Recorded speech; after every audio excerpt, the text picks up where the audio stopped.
hashtags. You guys have probably seen, how many of you like actively use Facebook or Instagram just as a user? So that's awesome. So on Facebook and on Instagram, hashtags are used very differently. And we know this from experience. So on Facebook, I would use hashtags as a way of kind of organizing your content and use maybe 2 to 3 maximum in a post.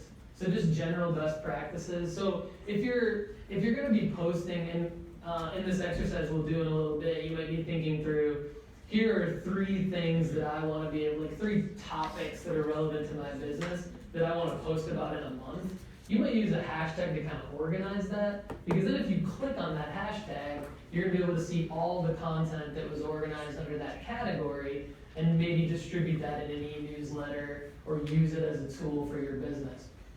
It's not going to necessarily be a way on Facebook to grow your audience.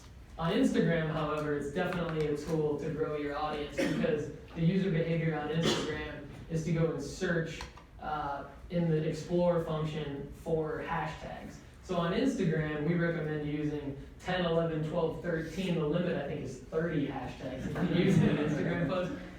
At data-driven design, you can see I'm guilty of using probably up to 30 from time to time. But anyway, so hashtags on Facebook. You got a question up here? Do you ever use the feature on Instagram where you can post from Instagram that sends directly to your Facebook profile page?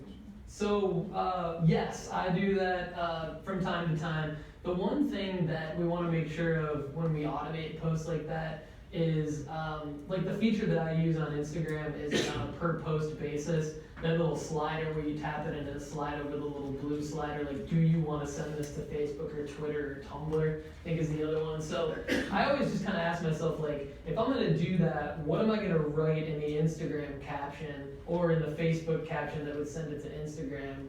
And is that going to be sort of native to that platform?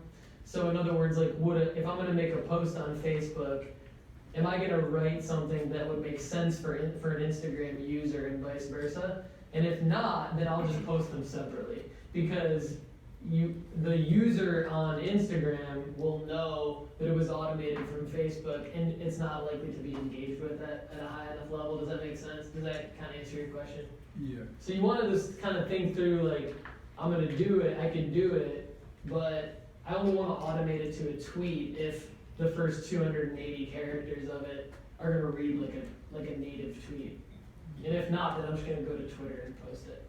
And this could be wrong, but so if you see one of our most recent posts on Facebook is actually on the Happy WBC page, it is an Instagram post, but I just went in, clicked the 3 little dots on Facebook and edited the post to add a hyperlink, because you can't have a hyperlink in your Instagram post. You just have to say, like, link in profile for all of our events. Well, that doesn't make sense on Facebook, because there's not a link in your profile. Well, there is, it's a website, but anyway, the point being that you can update Facebook posts that have been pulled over from Instagram after they're up. Just do it immediately.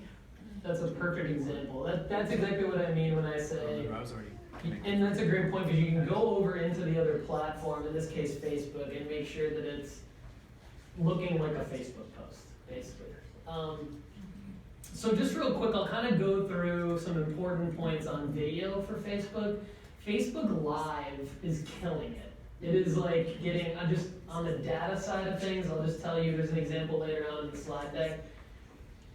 A company that's posting, just a small business in Spring Hill, Tennessee, that's posting a static photo on Facebook and getting 30 to 40 engagements, or even less than 20 engagements on that post, posts a Facebook Live video and gets 250, 350, up to 1,000 views and engagements on a Facebook Live video.